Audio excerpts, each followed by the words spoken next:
Life Management Science Labs would like to acknowledge that we live and produce this podcast on the traditional lands of the Wurundjeri people. We'd also like to acknowledge the traditional owners of the land of our listeners and our international colleagues. We'd like to thank and pay our respects to the elders, past, present, and emerging.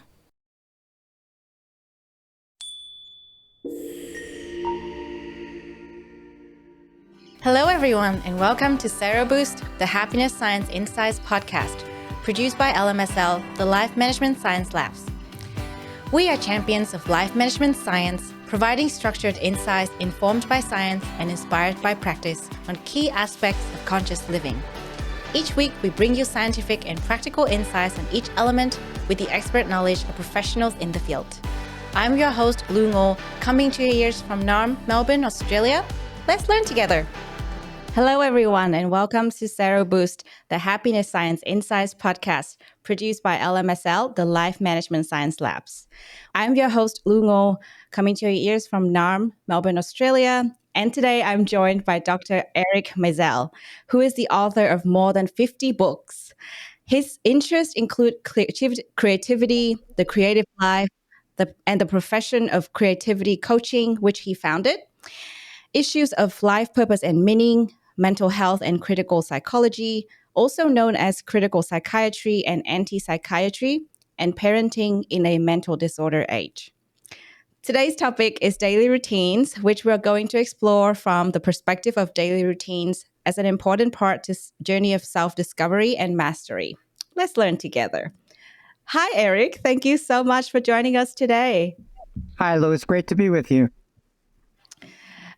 Thank you. I think it's a really, amazing thing we can make happen. I say it all the time on the show, but to be able to record this virtual podcast with a guest from another side of the planet is just amazing. Wow. And while it's afternoon for you, it's morning here, and I'm excited about this topic because, daily routines, we always start our daily routines in the morning. And I don't know about you, but I started my morning today definitely with a small routine. And because you're the expert, I'm going to be very keen to hear about more of that in this episode.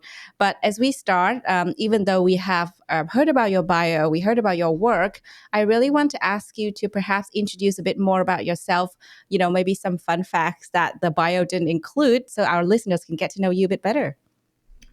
Sure. I started out as a young person as a math and science boy. I thought I would do math and science. Through high school, I went to a math and science high school. I thought I'd be a physicist or something. And then that stopped interesting me.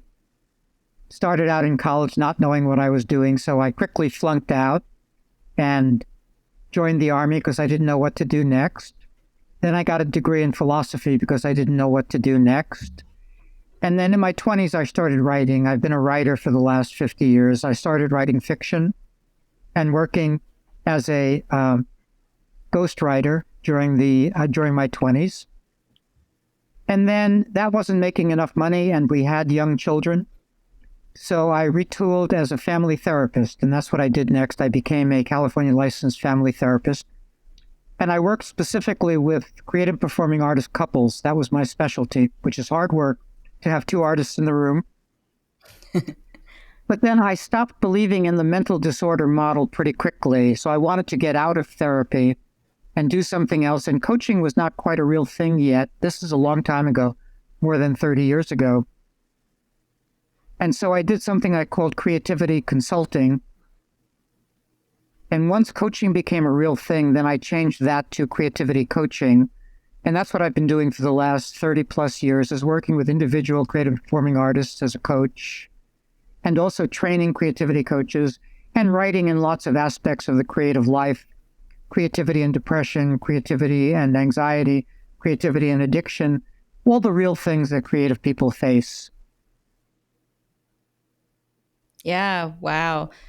That is a very unique journey. Thank you for sharing more about, how you've got here. When we read the bio and we just see 50 books, everyone must be wondering, 50 books, like what are those books and how have you written so many? And especially when it comes to, when you said working with artistic couples or, people that are in that space, I think that is definitely very interesting. And I'm sure you're going to have a lot more to share in this episode. So we are excited to explore more about that. But before we start, we would love to get to know more about you and perhaps get some recommendations from you. This is my favorite part because I get a lot of new insights and things to kind of look out for from our guest. So this part we called Have You Met Eric? Are you ready? Okay. Let's get started. So the first thing we always ask our guests is, what is a book you would recommend? Well, if I have to recommend one, I would recommend many books in the existential tradition because I think that that's the most interesting literary tradition. But probably it would be Orwell's 1984. I think that George Orwell was awfully smart about how language influences us, how politicians use language, how we can be seduced by language. And so I think Orwell's 1984 would be my first choice. If I could have a second and third choice, it would be Dostoevsky's Crime and Punishment and probably Kafka's The Trial. Those are three existential writers who matter to me. And I write in what I would think is the existential tradition. So all of the existential writers like Camus and Sartre, etc., matter to me. Yeah. That sounds great. I think the 1984, I think I've heard so much about the book, but I still haven't read it. So definitely have to put that on my list. And thank you for that reminder. So how about a movie that you like? Because it's really hard to have a favorite. So maybe you have several favorites. I actually have a favorite, and it's a lot of people's favorites, I think. And it's Casablanca. It's the Humphrey Bogart movie from the 1940s, and I think it's still relevant about a fellow, Humphrey Bogart, the character, who is trying to stay aloof from current politics. He's trying to not get involved in World War II. He's just trying to run his cafe, but he can't really stay aloof. He has to get involved because the Nazi threat is just too great.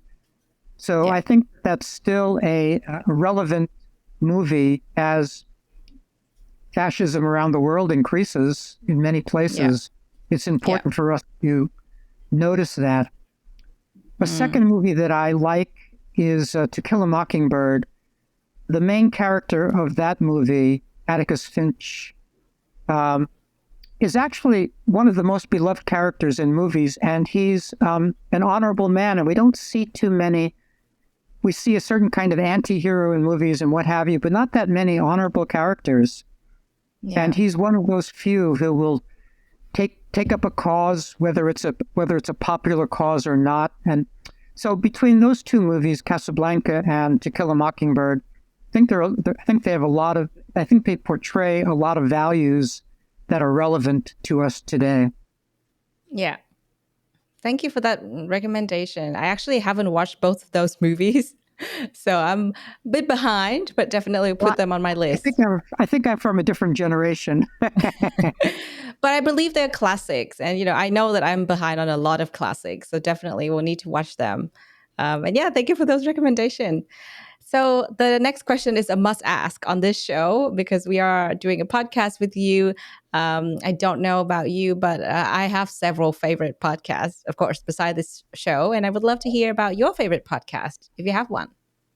I actually don't. I don't typically either listen to podcasts or read blog posts or read books anymore.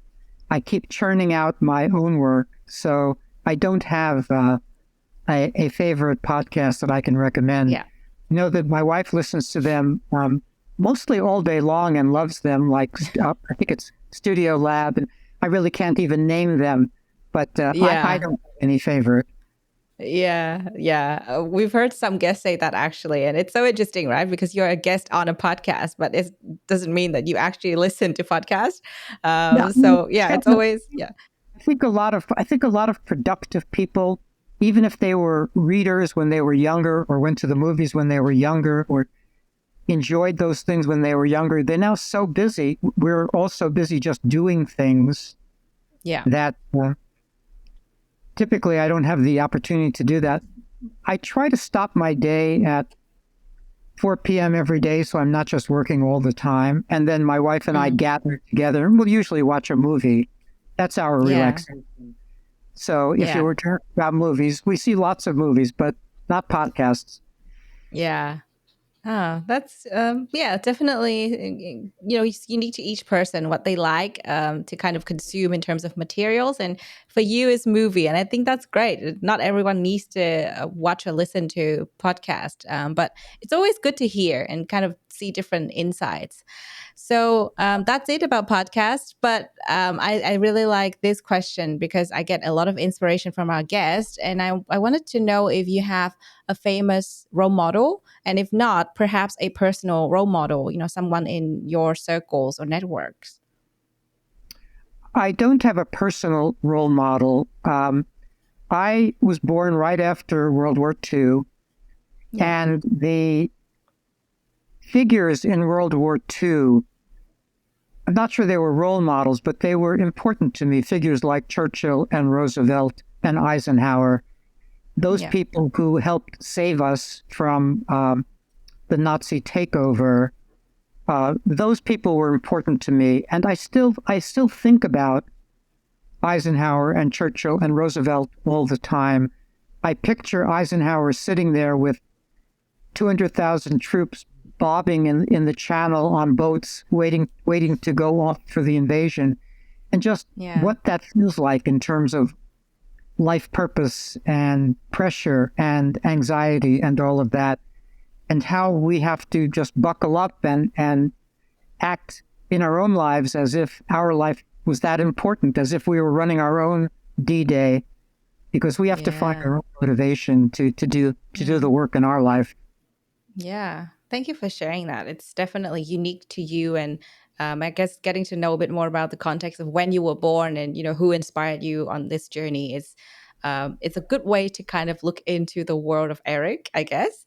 And finally, I definitely need to ask this question before we move on is we're all about learning on this show. And you are definitely very experienced in your area and perhaps you even teach people insights, but I wonder if there's a course that you have completed recently in terms of, learning new things.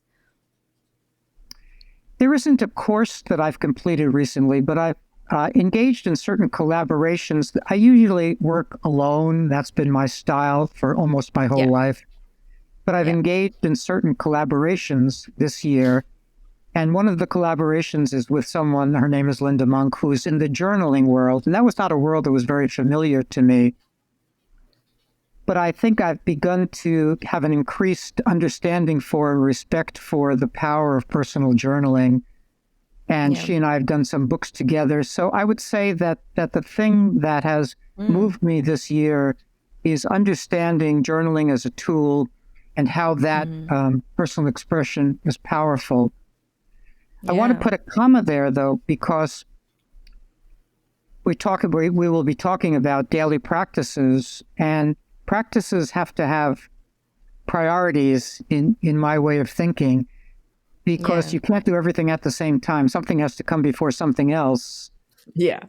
And in my world, working with writers, I want them to work on their book rather than journal each morning, because it's possible to just keep building up journals, end up with 30 or 40 or 50 journals and no book. Yeah. And so I have to advise my clients that as wonderful as journaling is, maybe it shouldn't be a first thing practice. Maybe it's later in the day so that you Yeah. can get to your creative work first thing. Hmm. Wow, that's definitely a really good insight to start. And as we mentioned before, this is all about daily routines today, in the context of happiness, which is our show. So I'm excited to find out more about this topic with you. I think on the topic of focus on your creative work first thing in the morning instead of journaling. I think that is something that a lot of people will start to think about after this. I have already started to think about it because I do journal as really frequently, and sometimes I thought, maybe it'll be good to start writing something, but I just put it off. And then now that you said, start writing first thing in the morning, I'm like, okay, that's great. There's something there we can definitely work on. Let me continue that thought, if I may, Yeah, there are definitely. there are three important reasons, I think, why one should start, if one means to be a creative person, why one should start one's day with their creative work rather than the many other things that people do, whether it's Tai Chi or exercise or meditation or yoga, whatever it is. Many people have practices already where the way they start their day. But I think creating should come first, as I say, for three reasons. One is, of course, you'd get a lot of work done. If you were to Yeah. start your day 7 days a week, you would get a lot of your creative work done. That's the obvious one. The second one is less obvious, and that is we think while we sleep. Everybody knows we dream while we sleep. Everybody knows that. But a lot of people don't know that we also think while we sleep. We dream in REM sleep and we think in non-REM sleep. And we're doing both things every night. Yeah. And if we turn to our creative work first thing each day, we get to make use of our sleep thinking in a way in which most people don't make use of it. Most people turn to the new day and then their sleep thinking evaporates. But if you were to go to bed the night before with what I call a sleep thinking prompt, a question like, I wonder what Mary wants to say to John in chapter 3 of my novel, your brain will work on that during the night. And then you can wake up and just take dictation. You can just copy down what Mary's been saying to John. Your brain's worked it all out. So that's about an hour and a half or 2 hours of creative life for free that your brain is doing anyway. So that's the second reason. It's actually very important. There was a big 2004 German research study, where those researchers awakened people during non-REM sleep instead of REM sleep and discovered that mathematicians were solving math puzzles and poets were writing poetry, that people were thinking. So that was the first study that really explored how much thinking we do during the night. And it's a big deal idea. And the third reason is also very important, I think, and it's in the area of life purpose and meaning. If you get your creative work done first thing, then you have the experience of having made some meaning on that day first thing. And the rest of the day can be a little meaningless and you won't get depressed. It's important that we get some real work done each day, not just tick things off our to-do list, but get some of the things that are important to us done. So I think it's also a bit of a depression reducer to get to our real work first thing each day. So for those three reasons, that we get a lot of work done, we get to make use of our sleep thinking, and it also is the experience of making meaning. It's actually very important to get to our creative work first thing each day. That sounds great. That's the podcast, Eric. We've done it. That is so great. I think there's just we could just take away this from, into our pocket and take away from this podcast. If we learn nothing, that's one thing that we need to learn today. I think the biggest practical change that a would creative person can do. And let me just add one more thought there. And that is, a lot of people talk themselves out of this morning practice because they will say they don't have the time or they don't want to get up earlier. And my response to that is, even if this practice were only 5 minutes, that's better than what most people are accomplishing right now. Yeah. So it's not that you don't have to allow for a lot of time for this. You don't have to change your whole schedule up. You just have to show up. And if you can show up even for a few minutes, then your creative work becomes much more available to you. It stays close to you. So day in and day out, your novel or your paintings or your symphony, whatever, or the game that you're building or whatever it is that you're doing remains close to you. The threat, if you skip days of a daily practice, the threat is that if you skip a couple of days, then suddenly weeks, months, and years vanish. They just disappear, and you don't even notice that you've lost all of that time. So the subject of our chat is daily practice, and it really needs to be daily. And people think that daily is not an important word in that phrase, but it's really daily practice, because as soon as you miss a few days, you're likely to lose a substantial chunk of your life. Yeah. Great. Thank you so much for setting the scene and sharing that insight to kind of hook us in. I think it's going to be a great conversation.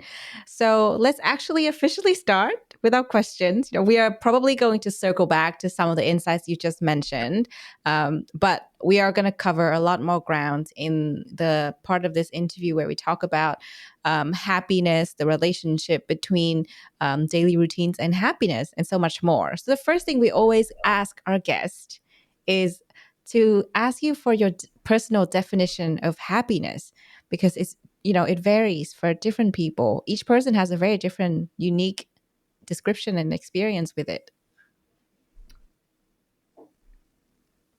To my mind, it's, so to speak, merely a certain kind of psychological experience. It's really just a feeling. That is, to my mind, it's not as important as living our life purposes.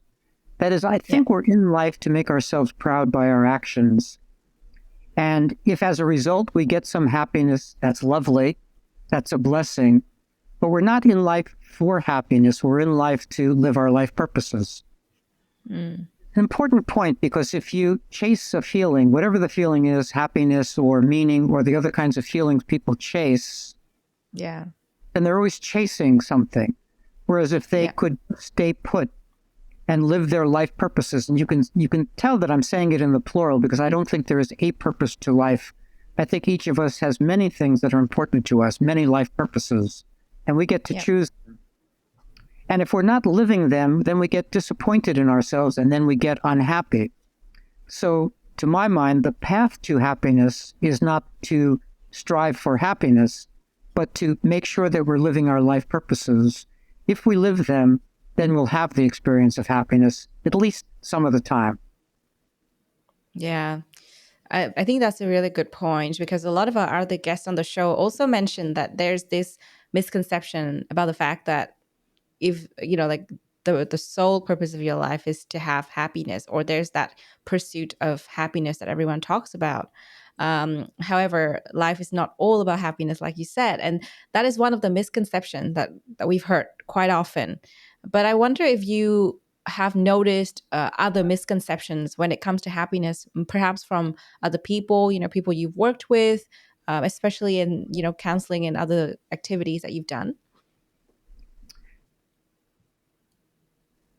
It's a complicated issue because there are a couple of things that usually don't get chatted about that have to be thought about when it comes to happiness or any other feeling like that. I have a vision of personality being made up of three parts: original personality, formed personality, and available personality. It's a simple model, but it actually seems to me to be truer than the current psychological model, which does not take into account original personality at all. It doesn't seem to care about who we are as we come into the world. And everybody who's had kids or kittens or puppies knows that every creature is already itself as soon as it's born. There's the jumpier kitten or the quieter kitten. Every creature is itself. So where I'm going with this is the following. If a person comes into the world already a little sadder than the next person, then that's going to be a certain kind of lifelong challenge. It's not a mental disorder. It's an attribute. It's something you come into the world with. But it's going to be a lifelong challenge, and happiness may be less available to that person. If one's background coloration is a little bit of sadness all the time, then getting to happiness may not be possible. But one can still live one's life purposes and understand features of one's original personality and factor that in. Yeah. So if we look at original personality, formed personality, and available personality, the idea of available personality is that's our remaining freedom to be the person we want to be. Our formed personality stiffens us up. That's our sort of repetitive nature. That's what everybody sees. That's the person they see. Yeah. The person they expect, the person they can predict. We know what Aunt Mary's going to say or Uncle Bob's going to say. We know who they are. That's their formed personality. But human beings still have available personality so that they can, if they didn't, there could be no change possible. And one of the places we see available personality working is in recovery. If somebody's an addict one day and the next day enters recovery, then suddenly they have more available personality available. Something's happened overnight. So this is a long-winded way of saying, to understand happiness, we have to have a better sense of how personality operates and how original personality operates, and the senses in which we come into the world already somebody, and how that original nature may affect our ability to be happy or not be happy.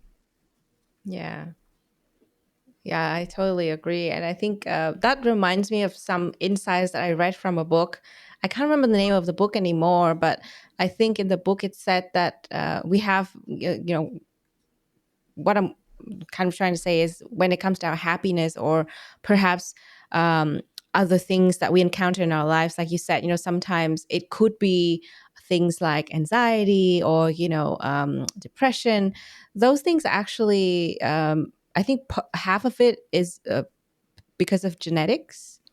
And then you also have, like environmental factors and things like that. And all of those things kind of are interrelated, and it's not a defined thing, because you still have the power to kind of work on it yourself if you learn how to manage it. Yeah. One of the subjects that interests me are the challenges of smart people, which is sort of a subject you can't talk about because you're supposed to act like there aren't smart people, but everybody's equal.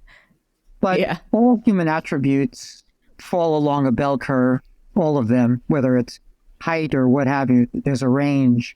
And so there's a range out to the right, a couple of standard deviations out to the right of smart people, and they have their own special challenges. And I think one set of challenges will be that they're less likely to be happy, because by virtue of their intelligence, they can see the world a little better reality testing, can hold larger ideas, and it's harder for them to buy the easy ways to be happy. It's harder for them to buy the way that the culture sells them this kind of movie or that kind of book or this kind of satisfaction, this kind of commercial thing. They're going to buy all of that less. And so it's harder for them to be happy. So to my mind, there's a direct connection between being a smart person and having less of an ability to be happy. That's so interesting. I think, our listeners will probably start to wonder, am I considered smart? And, maybe it's good to not be so smart anymore, if that means I could be a bit happier. That, a lot of our smartest people suffer. So there is something, but I don't think if you are smart, it's kind of hard to shut it down. Yeah, exactly. It is hard. But I guess, funny thoughts might start to pop up. Yeah. Culture does, of course, try to shut down intelligence in many ways. If you're an academic, which is one of those places smart people tend to go, you end up in a narrower and narrower place. Suddenly you're an expert on one worm or one idea or one something, because that's the way the academic world aims people. So you end up, in a sense, getting stupider and stupider, or smaller and smaller. So that does happen, and that becomes very disappointing. People feel like they've been handcuffed to a small area in their academic field. I work with those folks all the time who are trying to break free. They're trying to become that thing that's no longer permitted. 2,000 years ago, Aristotle, Plato, they could call themselves natural philosophers, and they could do anything. They could do science, philosophy, literature. They had permission from their culture to do anything. Now you have to be a something. You have to be an ethnographer or an anthropologist or a physicist. You have to be something. And that ability to be broad-ranging is not really available to the modern, thoughtful person. Yeah, definitely. I think that is something to ponder upon even further, because, there's so much more to that particular area. And I guess in the context of happiness, it's always a challenge to navigate and understand, especially because each person is very different. And I guess understanding ourselves first is, very important. And that leads us to the topic of today, because we are talking about daily routines in the context of self-discovery and mastery. And for us to be able to understand ourselves, I guess let's go to daily routines and talk about it. I know that you mentioned this at the beginning already, but if you were to define it, I'm sure everyone is familiar with daily routines, but if you were to define it in a way that would allow people to see it perhaps a bit differently, based on the insights that you have, Sure. how would you define it? Well, the headline would be, it's taking something seriously every day. Mm, That'd be the headline. yeah. For me, the context would be the idea of life purposes and negotiating each day with one's life purposes in mind. Most people are stuck just checking things off their to-do list each day. That's how a day is lived. And they don't necessarily get to their life purposes on any given day. So if you start the day from the daily checklist place, then you're likely not to live your life purposes and actually not to be happy on that day. Yeah. But if you can identify your life purposes, and by them I mean very straightforward things like maybe it's relationships or activism or service or career or creativity, family, parenting, normal sounding things. But how many people actually get to those 7 or 8 things I just named on a given day? Typically not. They just do their day job, typically. That's what Yeah. they're doing. Yeah. So from my point of view, if you can create that menu or list of life purposes and then have a conversation with yourself, which sounds like, I'd like to turn each one of these into a daily practice. I'd like to turn each one of these life purposes into a daily practice, or at least a regular practice, because some of them may not make sense to be daily. Yeah. Here's what that means. My creativity practice is going to be working on my novel 20 minutes a day. My relationship practice is going to be to carve out time to really sit with my 7-year-old and find out how second grade was today. That's my relationship practice.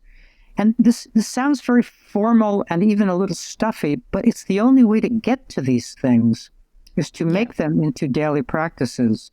Because otherwise, for all kinds of reasons, including the state of the world, COVID, anxiety, too much work, too many things coming at us, social media. We could name all the reasons why it's so hard to get to our life purposes. That's why I think there's a direct and important relationship between identifying one's life purposes and then naming where those life purposes go in your day.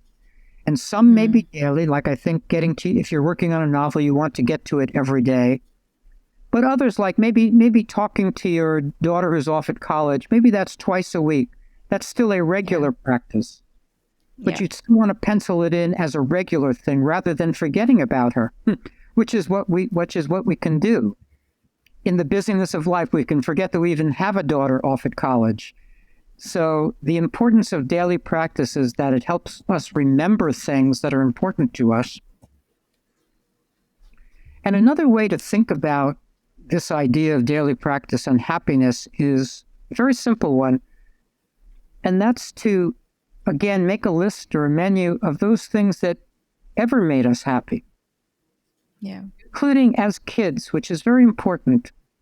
Because if we're sad now, a lot of people are depressed. I'm going to put air quotes there, depressed, because I don't think it's depression. I think it's despair, which is different. I don't think depression is a medical condition. I think it's a life challenge. Well, whatever to call it, let's say you're in despair and you want to be in less despair. If you can remember the things that used to make you happy, or that at one time made you happy, or that even once made you happy, that gives you an idea of what to try now. Yeah. So if you loved reading when you were 7 and sort of have lost that ability or lost that connection, read a book. Yeah. Sounds super simple, but Yeah. it actually is important to remember what you listening to music, or maybe having a conversation with a family member, maybe with Aunt Rose, who's holding the family history. Yeah. Maybe that conversation we had with her once made us really very happy to have that conversation, but we haven't done it again because it just doesn't fit on our to-do list. Yeah. Well, if we can remember how happy it made us feel, or just taking our kid to the park, we know that that makes us happy typically. But again, on a busy day, we may not be able to get to. We may forget about that. So there are a whole slew of things that may have made us happy in the past that we could repeat if only we could remember that those things made us happy once. So there's a Yeah. lot of sort of remembering and recollecting and list making, and it's work, but Yeah. the end Yeah. result of all of that work is more happiness. Yeah. Absolutely. I think that's a really nice flow into the relationship between daily routines and happiness as well, because that was actually one of the questions that we had, but you already addressed that beautifully. And I think what I took from that is we sometimes, um, like you said, are busy with our work, whatever that might be. We have a day job, or we are freelancers, or we're business owners, and sometimes that kind of drives us constantly, and we don't get to stop, or we don't stop at all. And I think it's a choice, like you said. If we think about our life purposes and then build our daily routines based on that, we will improve our level of happiness. But if we just go about our days and kind of, go with the flow and, deal with things as they come, it will definitely have a negative impact on our level of happiness, even though it's not the end goal. It's also, it's good to have an anchor point, like you said, it's Yep. purpose of our Let's lives. piggyback on that and be a little specific. So let's say, just to use it as an example, that you have a day job, but you also intend to write a novel. Let's say that's something you're meaning to do. Then you might have a morning creativity practice where you spend a certain amount of time working on your novel, whether it's 20 minutes or an hour. But you might also give yourself the message that when some time becomes available during the day, that you'll work on your novel a little more. And so instead of throwing away those 10 minutes that everybody throws away 50 times a day, we throw away those 10 minutes by checking our email one more time, playing some game that we're used to playing, doing something for those 10 minutes that isn't important to us, but it's a way to get from one thing that we're doing to the next thing we're doing. So we throw away those 10 minutes. It's not that every one of those 10 minutes should be used. I don't want to make a kind of workaholic life out of life. Yeah. But sometimes they can be used, and that will make us proud of our efforts and happy. If we were to work on our novel first thing, and also once or twice again during the day, that would feel like a lovely day to somebody who's trying to get their novel done. Yeah, definitely. I think the challenge is always getting started for some people, especially for those that have not really had their set daily routines before. And I actually heard this from a couple of people that I talked to recently, and they just kind of say, I just go about my day, however it takes me. Like, I'll wake up at random times and I'll just do whatever comes my way. And I think that is, a different perspective, because I think, at least to me, even though I'm not the most disciplined when it comes to my daily routines, I try to do all of the activities that I set out to do, whether it be meditation, reading, and, sometimes journaling. I think it helps. It kind of grounds me, and it kind of reminds me that, yes, this is your life that you're living. You're not existing. And I think that to me is very important. But I guess going about it is always the hardest thing, especially for those who are not used to having daily routines. Yep. So how would you recommend people to start adopting daily routines? You said a couple of different things about that, because you said a few things that rang some bells with me. First, Pavarotti, the late Pavarotti, the opera singer, had a quote I like, which is, "People say I'm disciplined, but it's not discipline, it's devotion, and there's a big difference." Yeah. I think that most people think that if they're not getting to something, whatever that something is, it's a lack of discipline, but more often it's a lack of devotion. That is, that they're not really in love with the thing that they're trying to get done. So a lot of what we have to do in life is rekindle our love for things even as we're hating that thing. For instance, on a given day, as a writer, you may not like that paragraph you just wrote. You may be hating your book on that day, but you still have to love the activity. You still have to love the idea of yourself as a writer and the work you're going to get accomplished. So there's a combining necessary between discipline and devotion. The two together are what matter. Each separately isn't quite enough. Yeah. That's A. B, most people have an everyday resistance to getting to the things that are important to them. And it's like a thin veneer of, let's call it ice, thin veneer of ice between them and the work they would like to do. So they have to crack through somehow. And to my mind, it's like a gesture. It's like cracking through something, which is why when I train creativity coaches, I have them take an egg and a spoon and a bowl to their creative space and crack an egg before they get started each day. Because that's the visceral experience of cracking through resistance. Yeah. Everybody hates that. Nobody wants to crack an egg for no reason. It actually makes them feel bad. Yeah.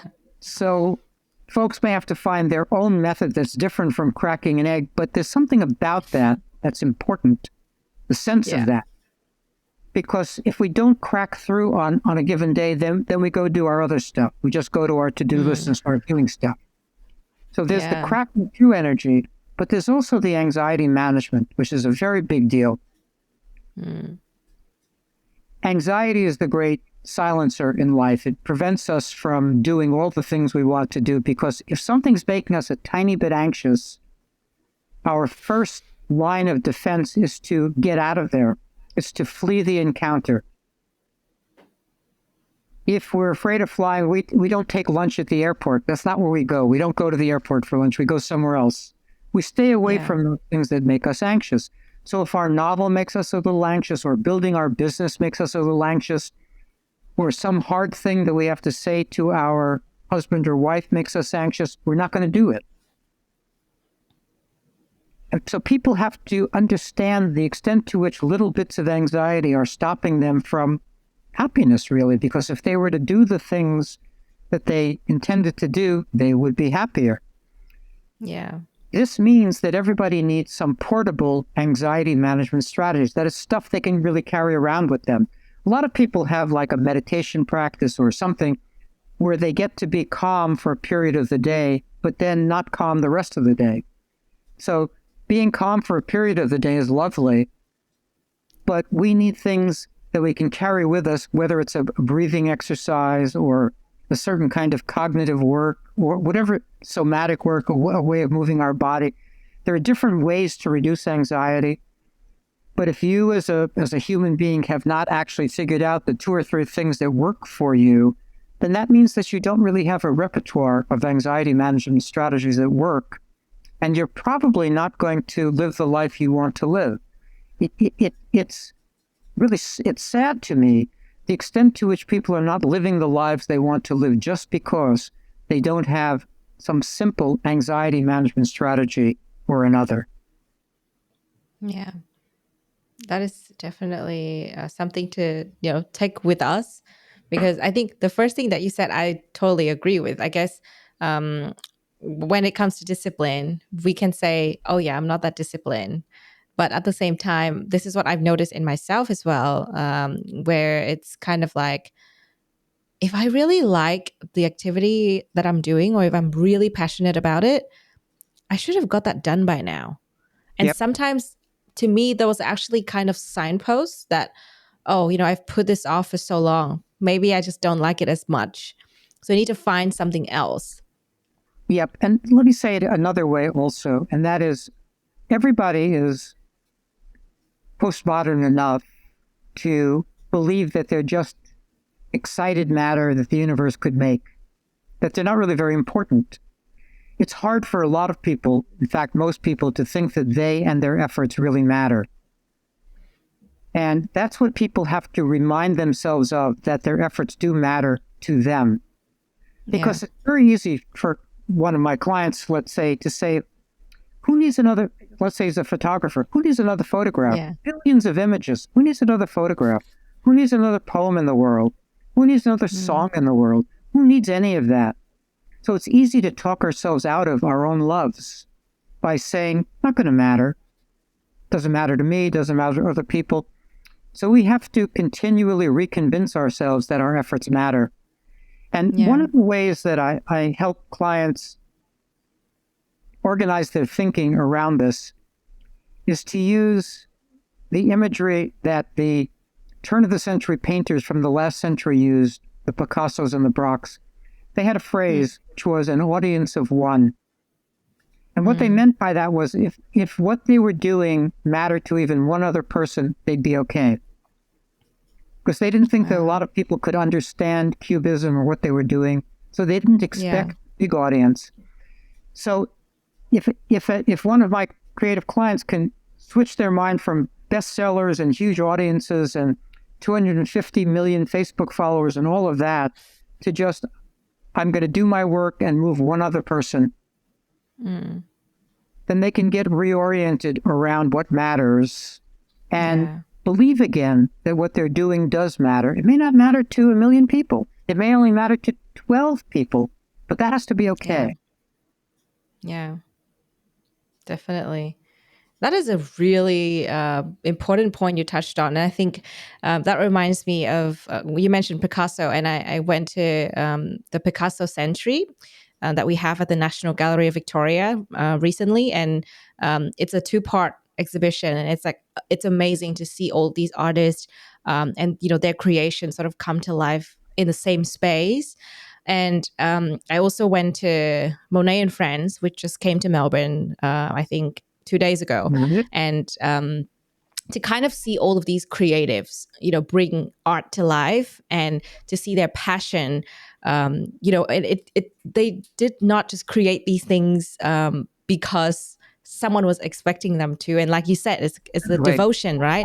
It's not because, I need to gain followers like nowadays. And I think that is so important because I guess in the context of modern lives, when I go see art versus when I see, say, people on Instagram now, I realize how different of a time that we have now. That's where right. The force of creativity is driven in a very different way. When I go see art and I go see all these exhibitions and the beautiful projection of what was made and the way that these artists see their work, it's a reminder that they were definitely truly devoted to what they were doing. And it was a passion. And maybe perhaps it was just a routine. It wasn't for a specific, source of followers or things that they need to do to kind of, gain monetary. And they didn't wait to be inspired. They didn't wait to be inspired. They just showed up. Exactly. There's a line I like, which is, I'm inspired every 5th day, but I only get that 5th day if I show up the other 4. And that's the truth, is that we're not inspired all the time as creatives, but we only get our inspiration if we show up continually. Yeah. And another thing that comes up for me is, and this may sound like an odd daily practice, but one could have as a daily practice, imagining as a daily practice, because most people nowadays have lost their ability to imagine. They have no imagination because of how school functions. The way most schools function is that you need to know facts for the test and draw inside the lines and sort of get smaller and smaller and smaller. That's what kids are asked to do, to do very conventional, ordinary things. And there's not a lot of permission to imagine. And over time, we lose our ability to imagine. It's the lucky child who has not lost his or her ability to imagine. So we may have to reclaim that ability. And my metaphor for that is walking around the lake. That is, we may want to spend a portion of each day just in a blue sky place of being open to whatever wants to percolate up, rather than having an agenda for every 15 minutes or an agenda for every half hour. But having some time, different from meditation. This is not a meditation. This is an opening to what wants to percolate up. Yeah. And most people do not have permission to spend time that way. So true. Yeah. I think it's speaking to me so much now because I'm always glued to my screen. And I guess, I need to make time for that. Like you said, we don't get to imagine. Right? We just don't have that ability to let our imagination fly anymore. And that is definitely a sad thing that needs to be changed, and we need to start taking actions. Kids do it automatically till they lose it, right? Yeah. If you said to a 5-year-old, put a salmon and a skyscraper together, they would do something. They would make a salmon-shaped skyscraper, or they'd have fun. And a grown-up would say, they don't go together. I can't put a salmon and a skyscraper together. Salmon goes on the refrigerator, skyscrapers go over here. But kids automatically will do, it's called connecting remote associates, is the phrase in the creativity literature. Kids can automatically pull something from over there and something from over here and make a strange creature or a strange story, make strange things. And adults lose that ability unless they're lucky, unless they can reclaim it. Yeah. So that's why a blue sky imagining daily practice would be so valuable for any creative person or any would-be creative person. That's very insightful. Thank you. I think that's the first time I heard the definition of the kind of like how the kids imagine. I guess that's why it's really good to actually stay close to the kids as well, because sometimes we just forget about that, and reconnecting with our childhood and the way that children see the world and imagine things is going to be very inspiring. And we don't get to do that very often. I think my most creative moments nowadays are visiting with the grandkids. In one household, there are 3 grandkids who are 6, 6, and 9. And just drawing with them and seeing how that is to be that age and be okay with... Nothing's a mistake. I was going to say mistakes and messes, but nothing's a mistake. Nothing's a mess. It's just all whatever they're doing. They wouldn't call it a mistake or a mess if they put 2 chimneys on the house, or that's just now a house with 2 chimneys. It's not a mistake. Yeah, absolutely. That's so interesting. I guess we could, sit and talk about the power of imagination all day. And I think like having that practice is also important. We'll go into the practical side in a little bit, but I do want to touch on your book, because you have a book on this topic. It is called The Power of Daily Routine. The Power of Daily Practice. Correct. And I believe from our research, we noticed that you described 20 elements of practice. So could you please enlighten us and share a bit more about what these elements are and what we should do about them when it comes to our daily practice? Well, no one can hold 20 elements in mind, of course. It's impossible to think that way. So the book is divided into thirds, and the first third are the elements of practice. Second third are different sorts of practices, and then the third are the obstacles to practice. So my point in the first third of the book is to provide what I think are the components of a solid daily practice, but I don't expect anybody to remember them. It's more to sort of read it through first and sort of take it in, and then just create a daily practice that somehow incorporates those elements. But some of the elements are things like solemnity or seriousness, and that is that this is something that one takes seriously, while at the same time having permission to be spontaneous, because you don't want it to be so stiff a practice that you don't want to return to it.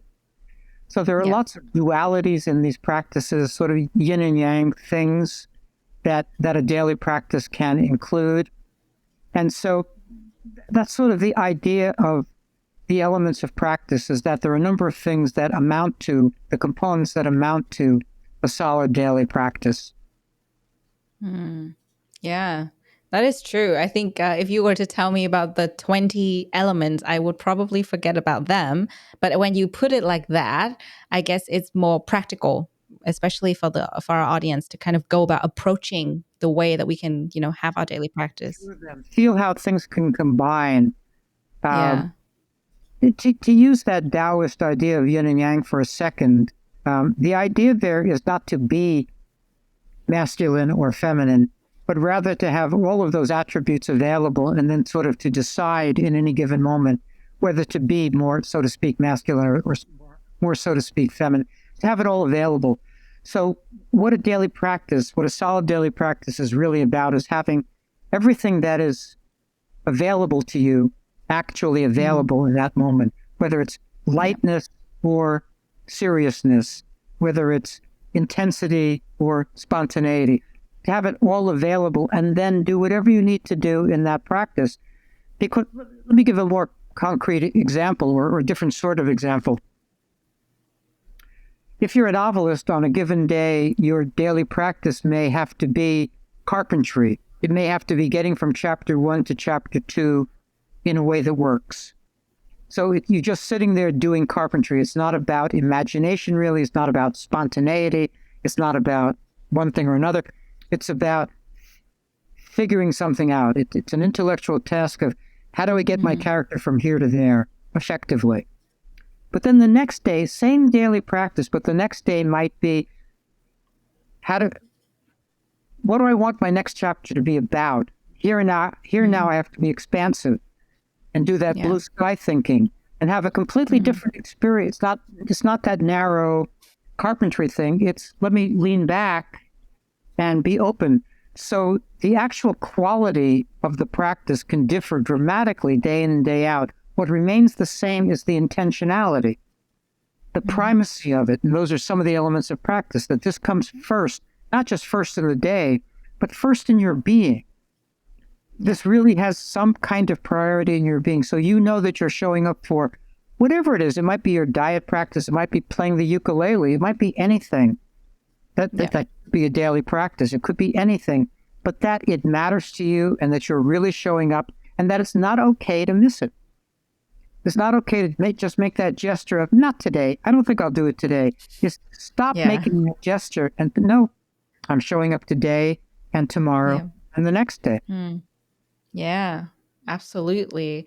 I think also, to me, it's very important to note, and this is something that I've noticed, of course, first of all, in myself, and second of all, in other people I talk to, is we have a lot of distractions nowadays that we choose to turn to instead of doing something that should be part of our routines. And those are the little screens that I'm talking about, the little devils that we all have nowadays, the smart devices, or could be social media, could be, spending time scrolling something that you really don't need to know. And I guess sometimes people start their day like that without realizing that they're actually building that as part of their routines. While in fact, as you said, we could start our days with creative activities, and we could focus our attention on bringing things that matter to us so that we can build our daily routines and daily practice in a way that would help us to, flourish and achieve our purpose in life. So to me, that is probably the most important aspect. Yeah, and just to make this broad enough to encompass all the things we mean to say here, your first thing practice does not have to be a creativity practice. It's whichever your life purposes you want to actually come first. So your first daily practice you might wake up and do something that an activist might do. It might be to write a blog post in the service of some cause that matters to you. Yeah, it's about who you are.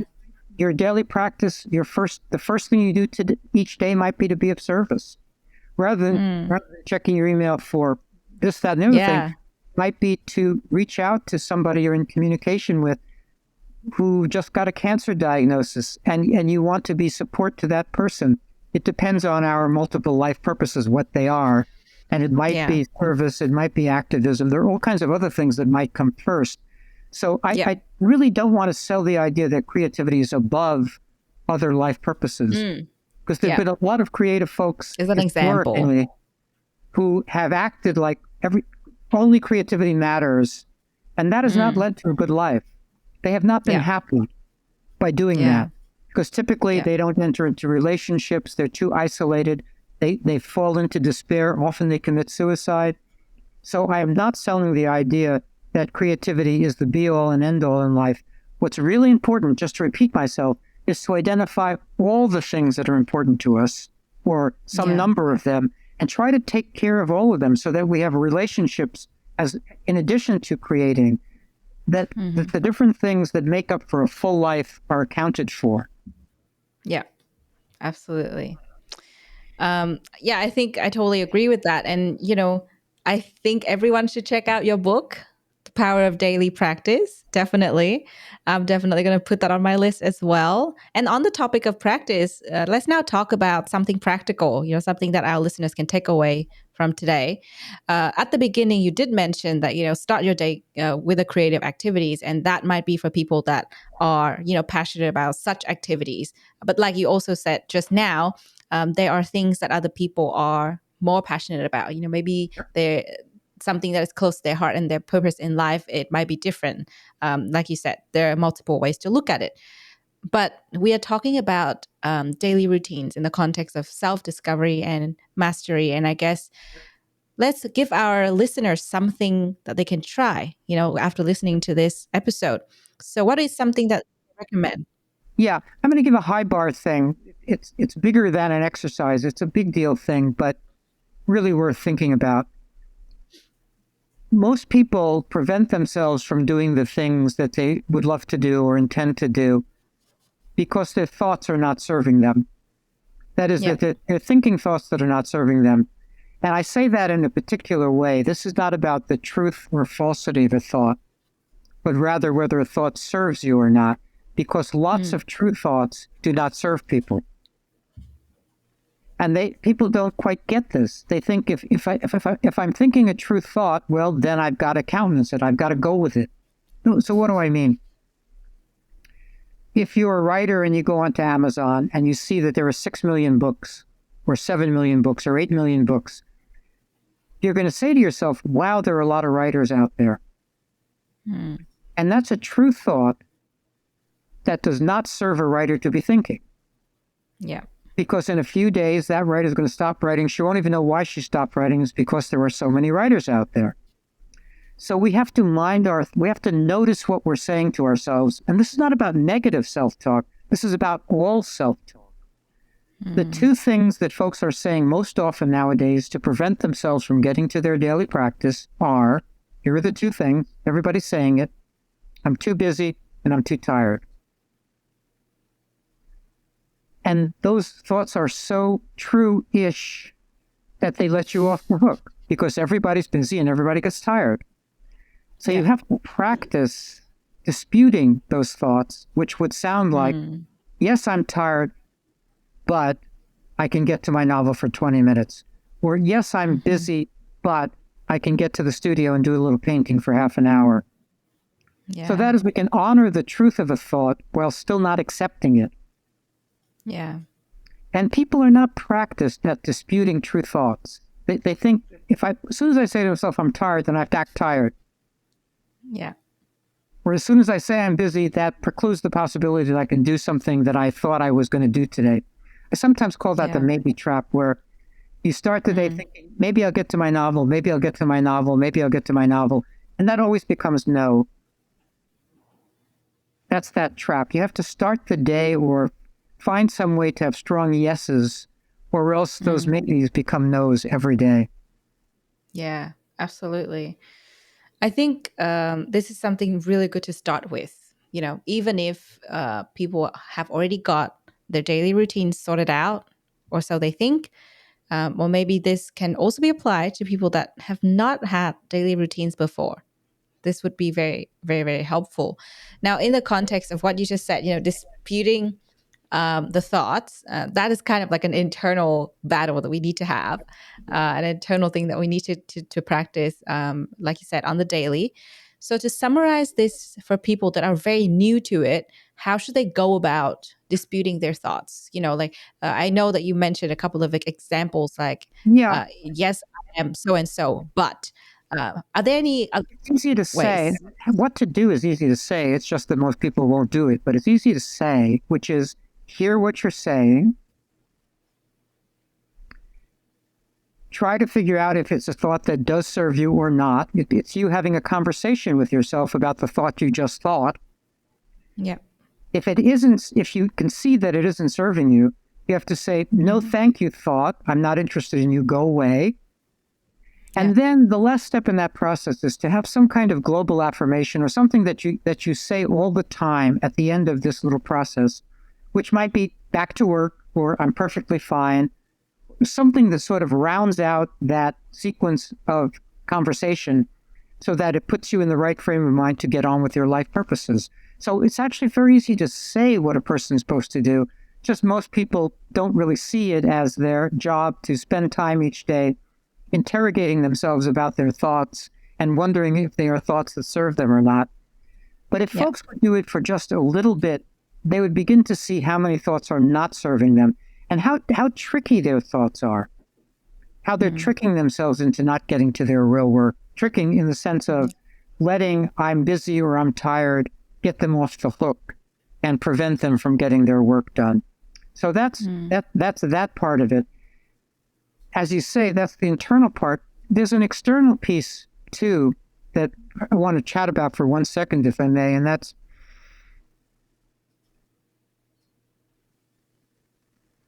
many people don't have strong agreements with the folks around them that they're entitled to have private time.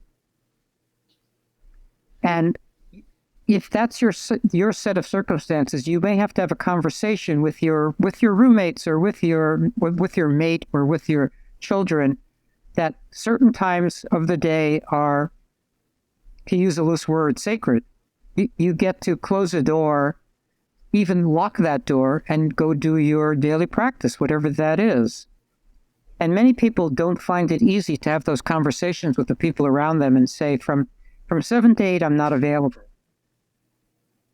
Because they think it's somehow selfish to say that. But if you're available for the other 23 hours, it is not selfish to say, from 7 to 8, I'm not available. So in addition to the internal work to get yourself ready to do your daily practice and then do it, there's often external work, things that you have to do in the circumstances around you to make it possible for those daily practices to happen. Yeah, absolutely. Yeah, I think it's a matter of looking at the practice first of all, because this is something that's going to be different to a lot of people and something they've never tried before. But I guess if I were to summarize the benefits, it would help us to rewire the way that we think about what we can and cannot do in our daily routines. It will help us to actually get started with our daily routines. And in turn, that will really help us to flourish in areas that we are passionate about and bring the devotion back to something that we might forget about sometimes. That's right. And by the way, one of the traps is that if you don't make progress in your practice, if your novel isn't moving forward or you're not playing the guitar really better after 2 weeks or what have you, people get disappointed and throw up their hands and give up the practice. Yeah. Because they think they're not making progress. But progress is a trap word. Progress is only one of the things we're after. I think there are 4 P's to think about. One is progress. One is practice. One is process, that there's a process in life that comes with 2 steps forward and 3 steps back often. So often we can't make progress because that's not inherent in that process. Yeah. And then purpose, those 4 P's, if we take those 4 P's together, progress is only a quarter of the story. And the other 3 quarters, practice and purpose, those are equally important. So people have to have a conversation with themselves to talk themselves out of needing progress to matter that much. For Americans especially, we have the idea of progress built into our DNA because it was one of the main metaphors of the transcendental philosophers of the 19th century, the Emersons and Thoreaus, the folks that our philosophies are built on. Yeah. A big deal out of progress. They had as their image the upward spiral. We were always supposed to go forward, always upwards. Americans are always supposed to go upwards and forward. We can't just stay put. Stay put is failure.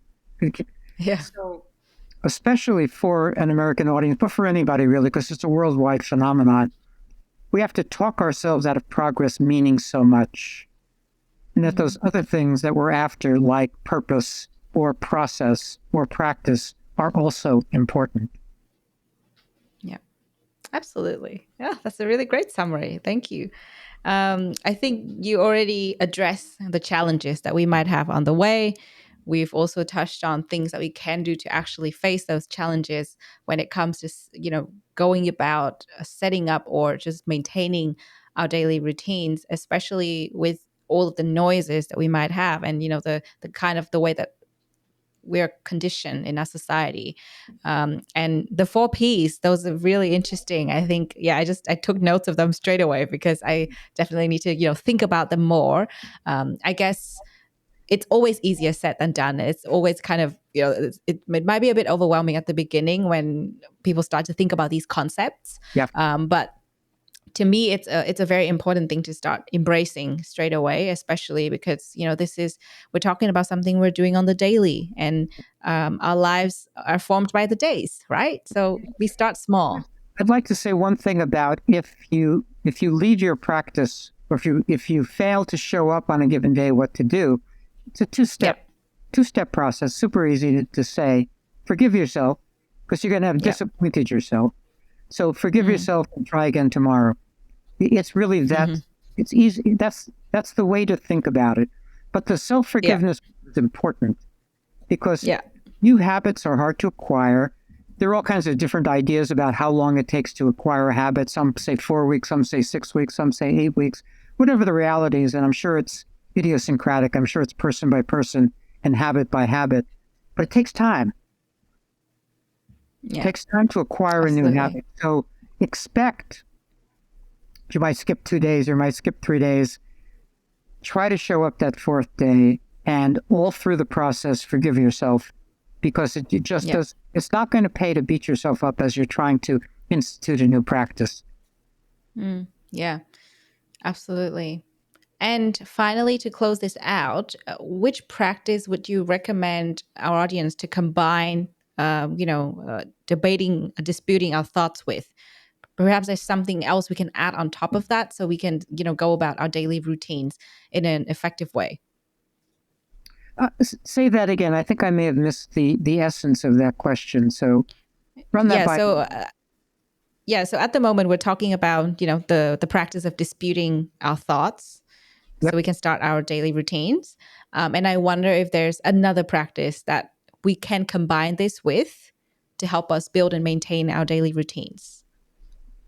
Gotcha. I guess I would return to the idea of anxiety management, that the cognitive piece where let me paint a picture if we have a minute. And so you wake up, if you're a writer, you wake up, but you're not at your computer, you're in your bed. So somehow we're talking about you getting from your bed to your computer somehow. And yes, you get to go pour yourself a cup of coffee, and yes, you get to go to the bathroom, but you don't really get to do other things, because we're trying to get you there still a little sleepy so that you can make use of your sleep thinking. Well, it's in that walk from your bedroom to your computer that you're likely to think some thoughts that don't serve you, like, I don't know what I'm going to write today, or I'm not really feeling in top form, or some thought is going to pop up. You have to dispute that and say to that thought, sorry, don't want you, I'm still going to show up. And then know what your ceremonial anxiety management tool is. It might be just lighting a candle. It might be something very simple, but something that has some calming effect on you. So the combination of a cognitive bit where you make sure that your thinking is aligned, where your thinking is aligned with your intention. Your intention is to get to the writing. You want to make sure that your thinking is aligned, and then that you've gotten yourself as calm as possible, so that while your computer file is booting up, you're not talking yourself out of being there and getting ready to flee. So between the cognitive bit and the calmness bit, I would say those are the two practical things that are most important. Yeah. I'm making notes of this. It's so important. I'm just like, typing away. It's so important to remember to not talk ourselves out of it in the first place. And I relate to the anxiety management part a lot as well. But we also have some really interesting questions from our audience that I would love to get to now that we have the segment of questions from audience. So the first question that I have here, and it's a very interesting one, I'm kind of relating to this myself, is as our life situation changes over time, there might also be a shift in our daily routine. How can we build a new routine? It's a great question. Not only do our routines change, our circumstances change, and our life purposes change. And so I think starting from the place of understanding how our life purposes change, let me give an example. Let's say that you've decided that your health is important to you, that that's one of your life purposes, is to take care of your health this year. You're elevating that as a top life purpose. But let's say one of your kids comes to you and says, I need a kidney. That's going to reorganize your life purposes. Now, if you give your child that kidney, health is now your top priority, because going into surgery is not really great for your health, but you want to save your child's life. Your life purpose has changed in that moment when your child came to you. So we have to understand how we don't want to act surprised when our life purposes changes. We understand that if our circumstances change, naturally things change. That we understand fairly well. If we lose our job, suddenly we've lost our job, and our circumstances have changed, and a new daily practice may be looking for a job. That we understand, but we don't quite understand how our life purposes may shift. That's a high order thinking. But if you get that idea in mind, then each day you can look at your menu of life purposes just for a second. I don't mean spend hours on this, but just glance at your list of life purposes and ask yourself the question, kind of, what are my priorities today? You want that kind of flexibility, even if you have a very settled creativity practice. You write your novel even if it's settled, it's not settled in stone. If something else on that day is more, we have our terrible elections coming up soon here. So as those approach, one might be living more one's activist life purpose these weeks than writing one's novel life purpose. In these weeks, our life purposes may shift in the direction of activism. And that's logical, and that has to be okay, that our life purposes shift, and with them, our daily practices. Yeah. Absolutely. I think it's a matter of observing and constantly making sure that we are checking in with ourselves, because I think that is also something we forget to do a lot. Yeah. And quite often, you look back and you're kind of like, oh, wait, hang on, my situation has changed. I didn't realize that. Yep. I hear that a lot. Yeah. The metaphor I have for that is taking a step to the side. I think all through the day and all through life, we have to take a step to the side and see what's going on, see the truth of our situation, remind ourselves of the sorts of things I'm talking about, and not just repetitiously and automatically go through life, but to repeatedly take that step to the side to give us the opportunity to see what's really going on. Yeah, totally. And I have here our second and last question from our audience. It's also a very interesting one. I've started to think about it, but I don't really know what to say to this audience. I'm not a person who entirely enjoys routines, as it makes my life feel sort of monotonous and dull. How do I keep myself motivated so that I can discover what I truly want to do? This circles back to my thinking about life purposes. So let me say a couple of sentences here in a row. Yeah. I think everyone needs to make the paradigm shift from there is a purpose to life, a singular purpose to life, and it's out there somewhere, to the idea of multiple life purposes, and we get to choose them. The person who is still fighting with routine has never identified what's important to him or her. They haven't done that work. And if, by the way, if they have tried to do that work and can't figure out what's important, that's, of course, a place of despair, to not be able to identify anything that's important. And then this is too much to say in this moment, but we'd have to reconnect that person, rekindle love somewhere, somehow. Typically, early loves have to be looked at but that's too much to say in this split second. But at any rate, figuring out one's life purposes will help with that feeling that she's having, that she doesn't like routine, or that routine is not suitable to her. That's A. B, there's another paradigm shift from seeking meaning, which for 2,000 years we've been told to do, to the idea of making meaning, which is the better idea.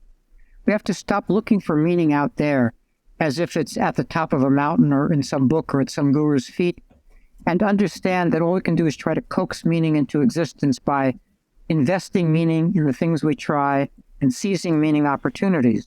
That's all a long-winded way of saying most folks have to better understand how to create meaning in their life that will help them also create happiness, and that will make them want to start creating routines in their life for the sake of this enterprise of making meaning and living their life purposes. Yeah. Wow, that's beautiful. Thank you. I think that is very philosophical, but also really important to note that it's practical. We should all look at purpose in lives and meanings in that sense so that we can go about actually getting things done and forming our routines in a way that work.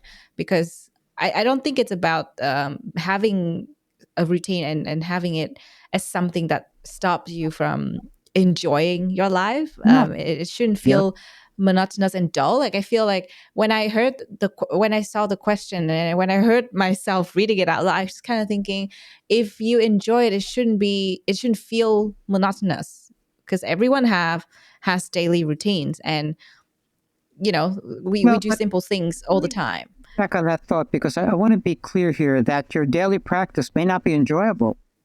It may be, if it's one of your life purposes. Let's say you're a writer and it takes you a year to write a book. For 200 days of that year, you may not be enjoying sitting there because you can't figure out a plot point, or you're just slogging along. So it's not about enjoyment. It's back to sort of putting your own intentions on your shoulders and saying, this is the way I intend to live my life. This is important to me. That's important to me. That's important to me. And to get to these 3 things or these 5 things or these 7 things, I must have daily practice. The only way to get to the important things, I don't want 20 years from now to look back and say, I never got to the important things. Yeah, so not for sure. The practice is being enjoyable. It's about, we don't want to disappoint ourselves by not getting things that matter. Yeah, I agree with that. And I think my point that I was trying to make is it should be something that you can find enjoyment in one way or another. Because if it's important to you, then you should make it something that you can enjoy. Very sophisticated here, very subtle and sophisticated, because the enjoyment might just be a split second after a bad hour. Yeah, exactly. Exactly, like exercising. Like exercising. So we're not looking for like a straight line enjoyment thing. It's like exactly. Oh, wow, that was good. I just showed up here for half an hour, and I did 2 or 3 lovely sentences. That's the enjoyment. So they're showing up, and then if the enjoyment comes, that's a blessing. Yeah, fantastic. Thank you. I think that's really sophisticated, and it covers a lot of grounds and different perspectives. And hopefully today our audience will take away a lot of insights that they can use in their daily lives, set up daily routines and practice, and truly think about infusing that purpose in life into the daily. I think that's the most important thing that I've taken away from this. But before we let you go, we want to invite you to do an open mic, which is where you talk about anything you're passionate about. And I know that you have a topic in mind already, so please take it away. I do. In addition to all the things we're talking about, one of my main interests is the way in which the current mental disorder paradigm isn't a good or true paradigm. And by that I mean these things that are easy to label, like PTSD, ADHD, anxiety, depression, these things that come with labels, nowadays look like they're pseudo-medical things or pseudo-biological things, when in fact they may not be that at all. They may be life circumstances. You may be, so to speak, depressed because your job is onerous, you don't like your job, or you're in a bad relationship. That's not a medical disorder. That's not a mental disorder. And so what particularly interests me is the way in which so many millions of children are getting labeled with these mental disorder labels, especially ADHD for boys, when in fact all they are restless boys or bored boys. Something's going on that used to be called childhood. And now the American Psychiatric Association has managed to call that not childhood, but mental disorders. And especially for parents, I think there's a lot for parents to understand because the media does not portray this honestly, I think, does not portray what's going on honestly. They're sort of in lockstep with the big pharmaceutical companies. I would recommend a website in this, I was going to say in this country, but of course it's worldwide, called madinamerica.com for folks who might be interested in learning more about what's called critical psychology or critical psychiatry or anti-psychiatry. And I'm the lead editor on a series called the Ethics International Press Critical Psychology and Critical Psychiatry series. And we have 3 volumes, 2 volumes out and 1 volume coming out in a few months. One is called Disputing the Psychiatric Model. Another is called Humane Alternatives to the Psychiatric Model. And the third, which will come out in a few months, is called Deconstructing ADHD. And if what I'm saying resonates at all for a listener or a viewer, there's a lot. Obviously, I can't say a lot in a few sentences, but there's a lot for folks to understand.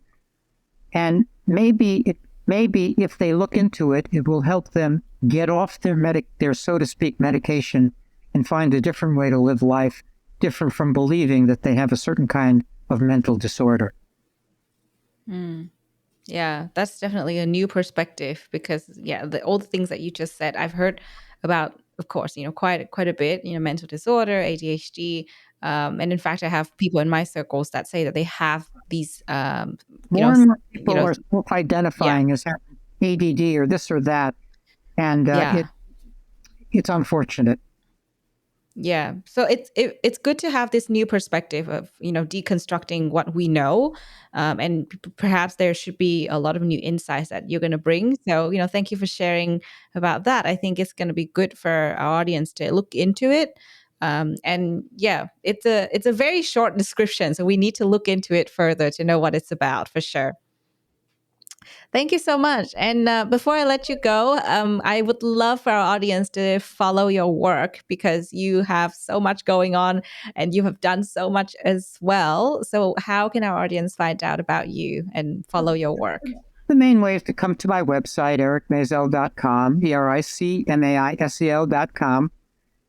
That's probably the main way. And there you have the opportunity to sign up for a nice free newsletter, which comes with a nice free bonus gift. So come join me every Sunday. Every Sunday I can come into your inbox, although in Australia it might be Saturday or Monday. I'm not sure. But I think it's Monday. Yeah. Not sure which it would be. But at any rate, come visit my website, and that's the place to get to know what I'm doing. Thank you. Thanks so much for being here. Thank you for sharing all the insights. There's so much food for thought that we're going to take away from here. And I'm thinking long and hard about my daily routines already. But if there are any transformation, I'll definitely tell you first. So thank you so much. And hopefully we'll have you back sometime soon. Great. Thanks a lot. Great being here. You've been listening to Sero Boost, the Happiness Science Insights podcast, produced by the Happiness Science Labs, a division of LMSL, the Life Management Science Labs. More episodes are available from 10 life management perspectives and can be found by searching LMSL on Apple Podcast, Google Podcast, Spotify, YouTube, and other podcasting apps available on your devices. If you enjoyed this episode, please rate, share, and subscribe to our channel so that other people can find it and we can continue to provide quality content. More of our work can be found on our website at ha.lmsl.net, where you can join our movement. I'm Lu Ngo. Thanks for tuning in.